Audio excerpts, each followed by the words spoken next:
So in this video I am going to talk about the first principle of animation, that is squash and stretch. So this term was invented by Disney actually.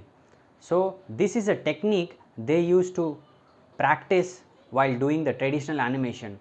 So because of this technique they were able to create a flexible feeling in the character, like the character used to look very flexible, not very rigid. As it was pencil drawn animation, so they need to take care about the flexibility of the character. So if we talk about this principle, and if we use in this principle in the 3D animation, then we can use to denote the material of the object maybe, or to exaggerate the actions to make the actions more better. Like in animation we have a principle of exaggeration as well. So exaggerating the actions creates a better feeling of animation.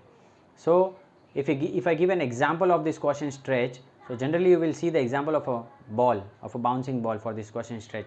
So when you throw a ball, when a batsman hits the ball, you will see the ball stretches when it's in the air, and when the ball hits the ground it gets squashed, that means it gets pressed. So that's why it again takes the second jump. So this is squash and stretch. You can also use this principle to understand the material of the object. Like if it is a rubber ball, then it will have a squash and stretch in certain kind of a way, and if it is a metal ball, it will not have a squash and stretch, it will directly fall on the land.